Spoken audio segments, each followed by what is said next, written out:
All right. Hello, everyone. Welcome to this edition of the Community Collaborative. I'm Eric Sperling with STN.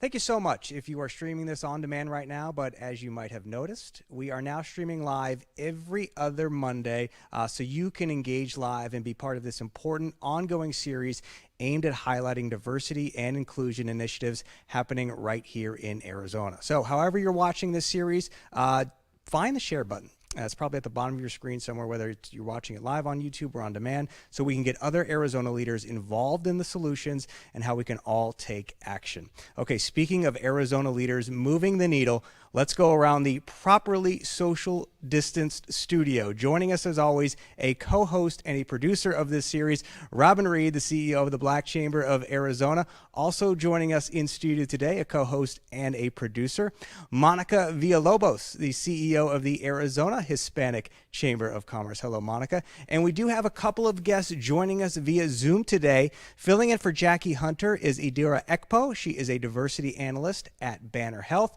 Also via Zoom today, on the bottom of your screen there, you see Marcus Dennett. Marcus is Program Manager of Construction in India Country at ASU. And Linda Walton is here in studio. Dr. Linda Walton, she is the founder and CEO of Achieving My Purpose. So let's take a look at the agenda for today, and it's a very timely one. We're going to talk about diversity and inclusion efforts in the face of coronavirus. Also, the impact of microaggressions. Now, for many, that's a familiar term, but for others, this might be the first time you're hearing it. And Robin Reed is going to be issuing this week's Community Challenge. Okay. Time to kick things off with D&I expert Linda Walton. Linda is the founder of Achieving My Purpose, an organization that works to empower young women and helps them embrace their purpose. Now, Linda, you also do a lot of work with diversity and inclusion, and thank you so much for being here. You've really been able to blend what you're doing at AMP with the D&I space, and so how are you doing that right now? Thank you for asking. I've been in the diversity space for over 35 years. I started as a diversity director at a corporate organization, and then I had my own business. I am now providing an opportunity to merge my interests and desire with diversity with the nonprofit that I've started, Achieving My Purpose. And so it gives us an opportunity to allow organizations to identify their purpose and align their purpose with their practices as it relates to diversity. So Linda, talk to us about what we were saying earlier, the D&I mission in the middle of everything going on right now, especially here in Arizona with coronavirus. The numbers are surging. What kind of challenges are you seeing, and how are you tackling those challenges, getting that message, those initiatives out there? Good question. What we find in a lot of organizations that some of their targeted or marginalized or diverse employees are being challenged because typically they can separate their personal environment from their work environment. Where now, where everything is virtual, they are having to invite their organization into their homes. And sometimes from a socioeconomic standpoint, or even just the opportunities of having children around or what have you, they're now needing to interject that into what's going on. As it relates to training, particularly in the area of diversity and inclusion, it is very emotional driven oftentimes when people are sharing their feelings and talking about what they're interested in. And so sometimes people can hide when we're in the virtual space. However, we certainly try to identify that and make sure everyone is involved. All right, you just mentioned that emotion and how that is so tough to gauge. And this is an important time for employee resource groups, or ERGs, to be able to communicate. And one of the things you hear from those groups in the workplace is about microaggressions. Now, can you tell us what they are and the history behind them? Very well. Well, microaggression is a terminology that's been around probably the last 4 or 5 years, but it's a concept that's been going on in the area of diversity for many years. And microaggressions are defined as comments or actions that tend to be unconscious, that really target a member of a what I call a marginalized group. And so these tend to be everyday verbal insults or nonverbal messages to a targeted member. Okay, and some examples. I know you have that slide presentation prepared for us. Can you walk us through what some of examples of microaggressions are? Sure. Oftentimes they come from your background, which was mentioned on the other slide, where your cultural conditioning and so forth. But here you see just a few examples of microaggression. I don't know if you've heard, sometimes someone will say, where are you from, or where were you born? And we're referencing someone that may be from ethnic background outside of the United States, but certainly been born here. And so they're questioning they're considered an alien in their own American country. You hear comments around criminal insults or status when you hear or see a white man or woman clutch their purse or their wallet when they're approached by someone that is African American or Latina. I used to work for an organization that was a retail organization, and oftentimes we'd have a clerk or a store owner would follow a person of color around in their store, when in fact they may find that an older person or someone else might be still in the way, but they're focusing on the wrong people. And then a couple of others, you know, when you look at someone and say, I don't see color, or oftentimes I was said, I don't see color when I look at you, Linda, or I don't see that you're a female. And that's quite insulting, and I think what they're saying is whatever's in their head about their stereotype of a person of color or a female, they don't see that in me, and certainly those are offensive. Okay, and now you also have developed strategies to help overcome those microaggressions, and whether that is, you know, within a large company, or you're giving a presentation to some of the younger people that you work with. Can you tell us what some of those strategies are to overcome those microaggressions? Sure. I think one is just recognizing that they do exist and that it exists for all of us. So we have to really stop and think before we act when those things tend to come up. You want to be approachable and non-defensive when someone challenges you or questions what you meant by one of those offensive statements. And then as you see those with your colleagues, you want to interrupt prejudicial attitudes or actions from your colleagues so that they'll know, particularly if we're talking about those in the dominant culture, because they might accept it from you faster than they would a person of color or some other diverse group. Dr. Lynn Walton, thank you so much for joining us today. And I do now want to bring Robin and Monica into the discussion now that we were able to see that presentation, a lot of good information there. And, you know, Robin, when I first brought up microaggressors to you, you know, you chuckled a little bit.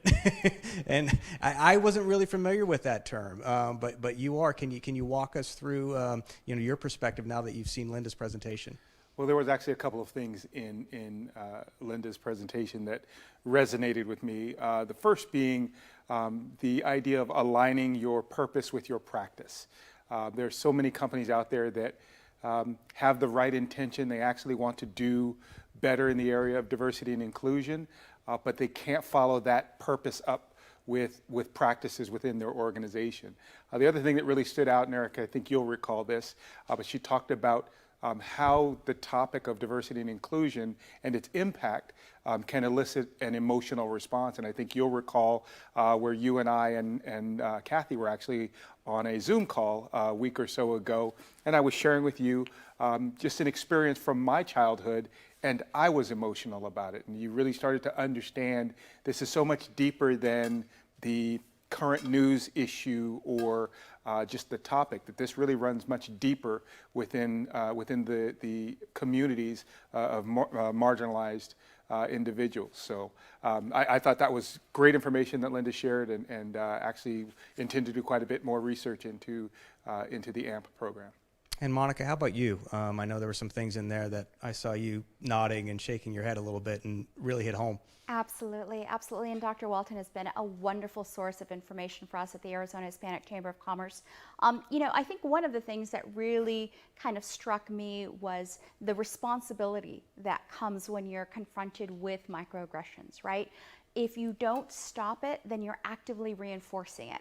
The moment that you allow people to continue with those, you're actively reinforcing them to do it yet again, right? And I remember a situation where I was at a doctor's office and there was a young woman and she was filling out the form for me and said, you know, okay, so what's your race?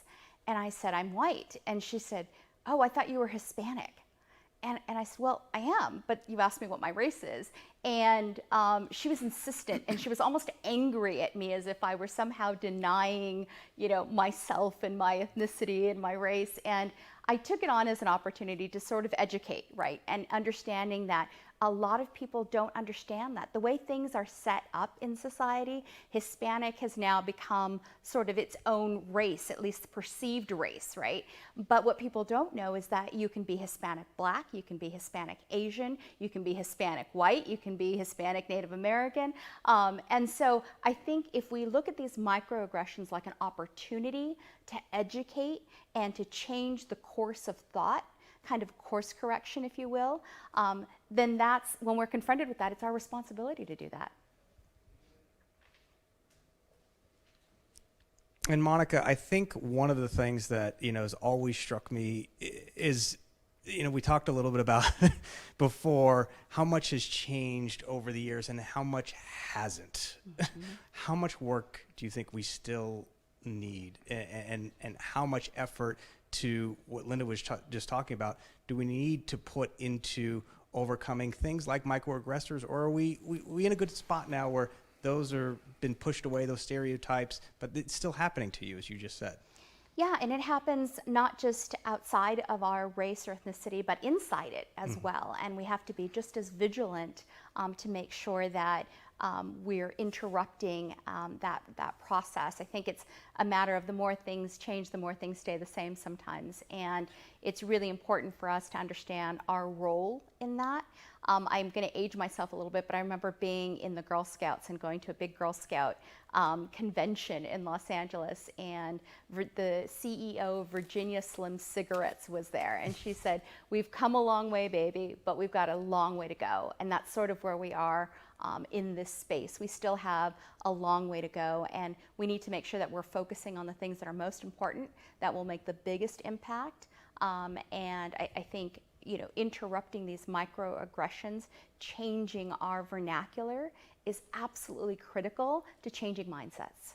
And we're going to talk more about that in just a few moments, talking about how we're changing those mindsets, especially in big companies and big corporations. Okay, time now to switch gears a little bit and highlight one of our more popular series on the STN app. It's called Fortunate Failures. This series spotlights a community leader that has taken a moment of personal or professional failure and actually used it to fuel future growth and achievement. And as a business leader, it can be hard to master learning how and what to delegate. So in this week's Fortunate Failures, Lynn shares the tough lesson that she had to learn. Every failed experiment is one step closer to success. If you don't fail, you're not even trying. Failure meant a stripping away of the inessential. I wish that somebody had said to me that it's normal to feel lost for a little while. Hi, my name is Lynn. I am Chief Medical Officer for Affiliated Dermatology. Today I want to talk about an important lesson that I've learned as a leader. One thing that I did not understand early in my career was the importance of delegating. As our organization grew, my personal life also got extremely busy, and I was overcommitted in all aspects, professionally and personally, and it got to a point where I felt extremely overwhelmed. I could never get everything done, and yet I did not feel comfortable delegating to other people because I felt that I would do a better job. And it wasn't until I reached a point one day when I stared at all the delayed projects in front of me and couldn't figure out how to get it all done that I realized that I needed to figure out a way to get myself out of this quagmire. And I decided to give delegating a try. And it does require some time. You set aside time to figure out who the appropriate person is to delegate this to, and you set aside time to go over the project in detail with the person that you're delegating to. And even though it took some time, it may slow me down the very first day that I started this, but a month into it, I was in a much better place. It freed me up and gave me energy that I needed to actually be a leader instead of being overwhelmed by tasks. And that was a turning point for me professionally to realize that in order to grow the organization as we envisioned, I needed to understand how to delegate to other people and how to empower other people to help me with the tasks. It was not something that happened overnight. It really took me a few years to hone that, the ability to allow others to help me. But it is truly important as a leader. All right, our special thanks to Christine. Reminder, if you download the STN app, you'll get access to that series, plus much more fresh content. All right, up next, we are joined by Idara Ekpo. Idara is a diversity analyst at Banner Health, and Robin is going to help us with that discussion. So, Robin, I'll send it over to you. You have the laptop in front of you, and you guys are going to do it through Zoom. That's great. Thank you. Idara, we're excited to have you here with us today. You work with the team there at Banner Health. And today we've been talking about microaggressions. Tell us a little bit about the training and the progress that you've had there. Yeah, absolutely. So our history of training here at Banner Health really started off with providing our team members with implicit bias training. So we have a training that focuses on discussing the team members' role on creating inclusive and positive work environments. We talk about implicit biases and ultimately how our team members can choose behaviors that are going to enhance their connections in their relationships. So through that training alone, we've already been able to train over 11,000 team members, and we call our employees team members as well. So we've been able to train over 11,000 team members. So given that history that we have with our training here at Banner, as well as considering the civil unrest and also acknowledging the national conversations that are currently taking place, our team decided that it'd be a great time to take it a step further by creating the content for a microaggressions training. And specifically in this training, we touch on a number of different things, but really providing our team members with an understanding of what microaggressions are. A lot of people didn't understand or know of what microaggressions were previous to this moment. So discussing what they are, also talking about the impact that they have not only on the workplace, but the impact that they're going to have ultimately on a team member if they're left unaddressed. We talk about different scenarios as they relate to microaggressions, what they look like. A big component as well is talking about intention versus impact, right? A lot of people say, well, I didn't intend to do this. My intention wasn't to hurt you. It's really shifting the conversation from your intention to focusing on what is that impact. So what is the impact of the things that you say to the person on that receiving end? And really teaching our team members the power of the pause and really how thinking before you speak is just a form of kindness. So we have a whole entire training that's been dedicated towards talking about microaggressions and how we can all work to prevent them. And we've definitely seen that this training has been in high demand, just given that this is a necessary conversation that we are all having as a community, right? So our team members are definitely, tapping in and wanting to learn more and understand these concepts. And we've definitely are seeing that it's having a positive impact on them as well. That's actually fantastic. It sounds like you're taking the training beyond the awareness and into the teaching them actual communication skills, whether it's, as you say, the power of the pause, just taking a minute before you say something to make sure you understand what the impact is. Now, Idara, I know it's important to you that your employees be able to ask questions and to be able to share experience they're having. And in this time of pandemic, you've really seen the impact of the pandemic and COVID-19 on the Native American community. Tell us a little bit about that. Yeah, absolutely. So I'll start off by saying, through the civil unrest and first off with the murder of George Floyd, our team really wanted to be intentional by creating a space where team members would be able to come and share their stories and talk about things that are going on as they relate to their personal lives as well, right? We don't want our team members to separate who they are outside of work with who they are within work. And so we created an ongoing segment called The Power of Belonging. We just really felt that it was instrumental to create a space for us to have necessary necessary conversations, authentic conversations, and storytelling as it relates to our identities, really making sure that we're educating our team members on healthcare disparities and other aspects as well. And so we've also worked to, take that space and make sure that we have it as an extension of our team member resource groups, and really making sure that we're being intentional about having these conversations in general. And like you said, creating that space where team members can ask questions and share. So knowing that we created that foundation, it was really, really important for us to be intentional about discussing the impact of COVID and what the impact that it's had on the Native American community. When we look at our own backyard, we definitely are seeing that the Native American community has been disproportionately affected by COVID, right? Seeing that the rate of infection has been 3.5 times more higher for them as it has been for whites, right? So knowing that this community has been impacted more, as well as looking at our own backyard, right? So we have our team members at Banner Page who are in close proximity with the Native American reservation and that have been able to directly see the impact of this as well.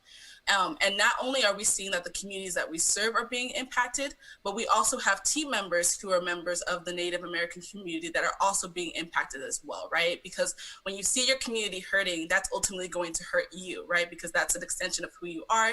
We know that community is a huge portion of their community and how they carry themselves, right? So knowing that that was a fact, we wanted to make sure that we were really intentional by creating a space for team members to address this. And also knowing that November was Native American Heritage Month, we wanted to create that platform for team members to not only address COVID and the impact that it's had on this community, but also to make sure that we were highlighting our Native American team members as well. So what we saw happen, we really just discussed real stories of what they've gone through, not only within the workplace, but in their everyday lives.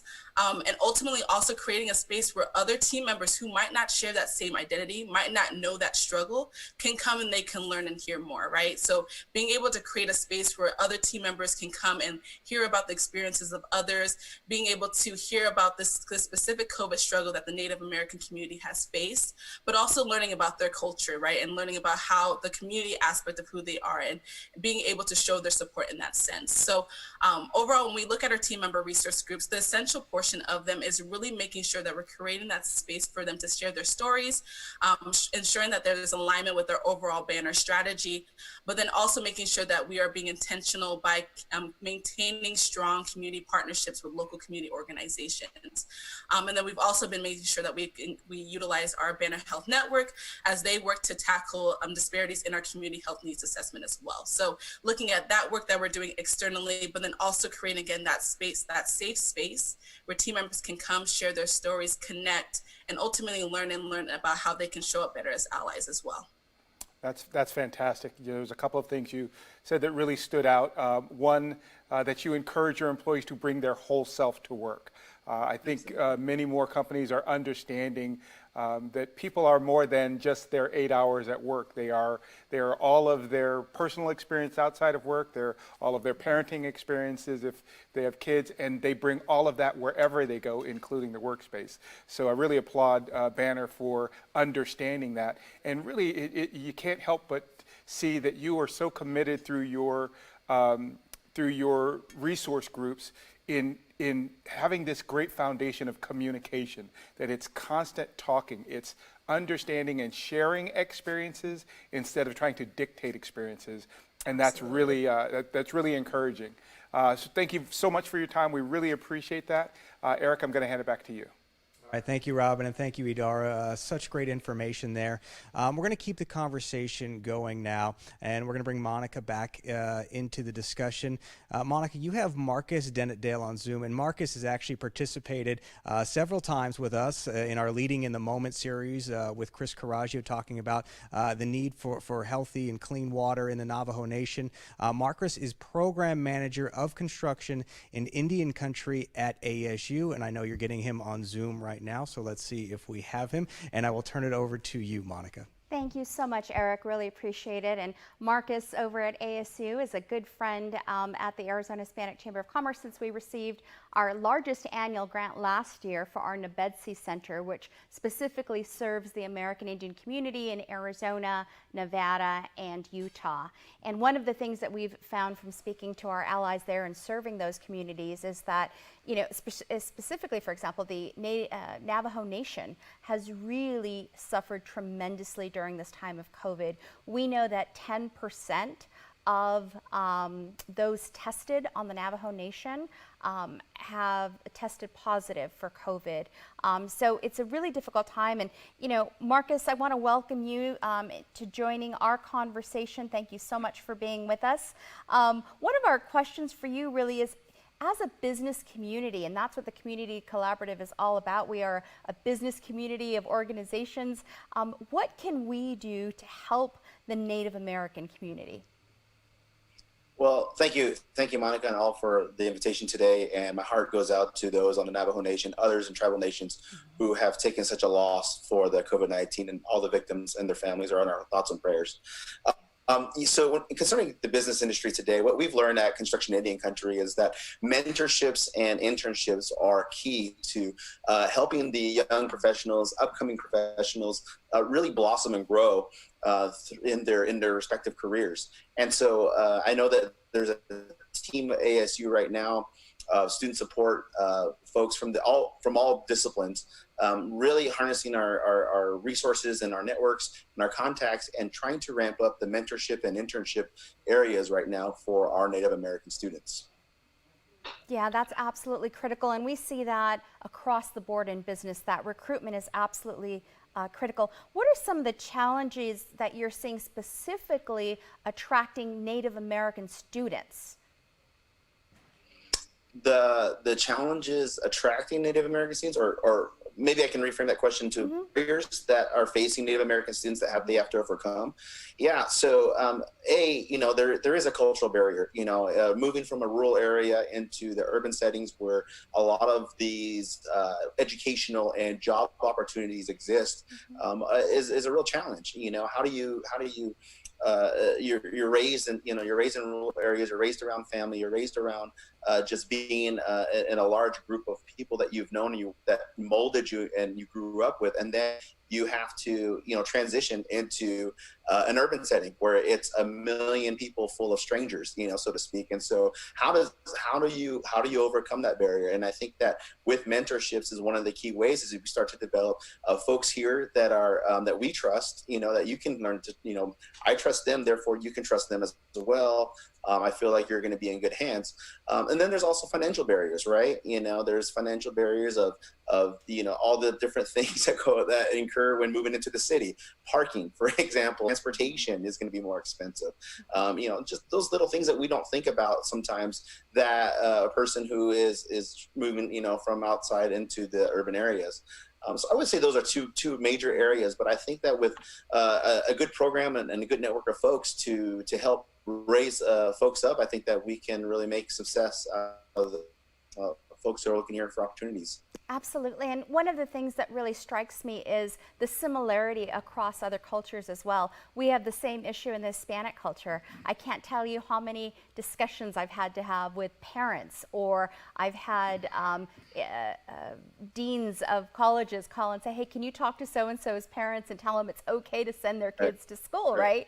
And so a lot of our groups, just don't have that fluency in whether it's education or whether it's in the workplace, and a lot of that is new, and that's why I think the mentorships that you talk about are so critical and so important to provide that wraparound services. I know when I started school, it was frightening, coming from a small Hispanic family. Well, it was a big Hispanic family, but from a small family and mindset, and walking into a classroom with 300 students was daunting to me.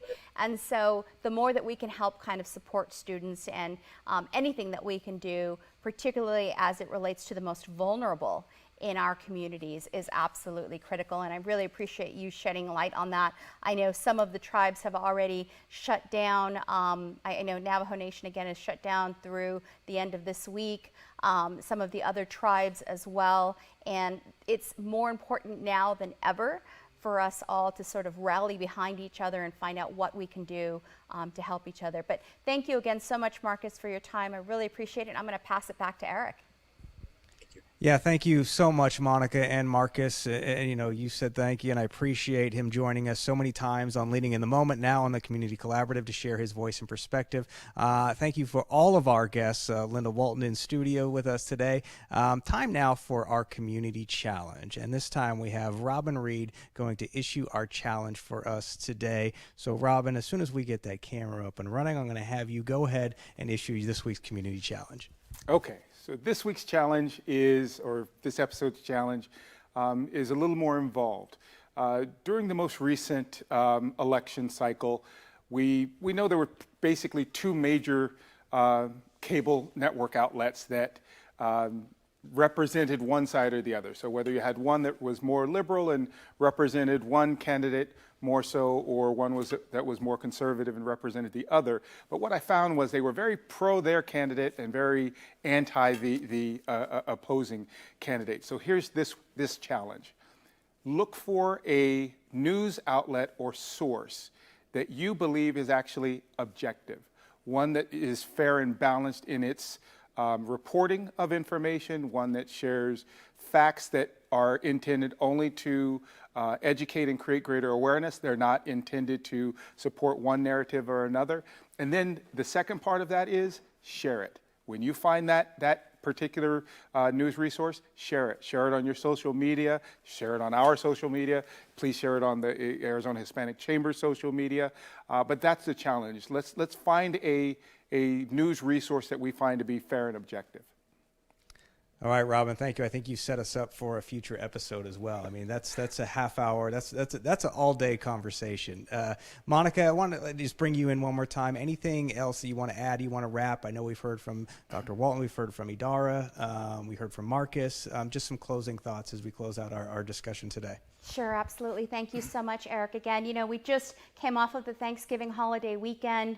We're all counting our blessings. Certainly this entire team, I count among our blessings. And, you know, for me, it also ties in a little bit to the topic that we're talking about. It was well timed when you think about the history of this country and the history that we share with our children and correcting some of that. And one of the things that the Community Collaborative has taught me is in conversations with our friends over at the American Indian Chamber of Commerce of Arizona, you know, the conversation and the dialogue and the narrative around Thanksgiving and its origins are very different than what the Native American community may share with their families. And it's important for us to honor those differences and to understand that, you know, we have a responsibility to correct those narratives. And so what I'm grateful for is this platform and to be able to have an opportunity to correct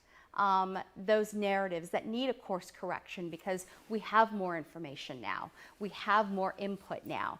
Those things are absolutely critical for us to do. So in addition to Robin's challenge, I would say, you know, certainly he's given us a big challenge trying to find, you know, a neutral source, but also making sure that we are grateful for the opportunity and the obligation that we have to course correct narratives for all communities. Absolutely, Monica. And just want to remind everybody sort of what we hit on today as we close out. Diversity and inclusion efforts going on right now in the face of coronavirus, and especially what's going on in Arizona with the increase in numbers. We covered microaggressions, and you just heard Robin's community challenge. So at any point, we ask you to please go ahead and share this video, share this episode, because it is so important for other Arizona community leaders to watch and act on. Thanks so much for watching this edition of the Community Collaborative. Of course, you can see past episodes by downloading the STN app or visiting stntv.com. All right, we will see you live back here in a couple of weeks. Thanks for watching.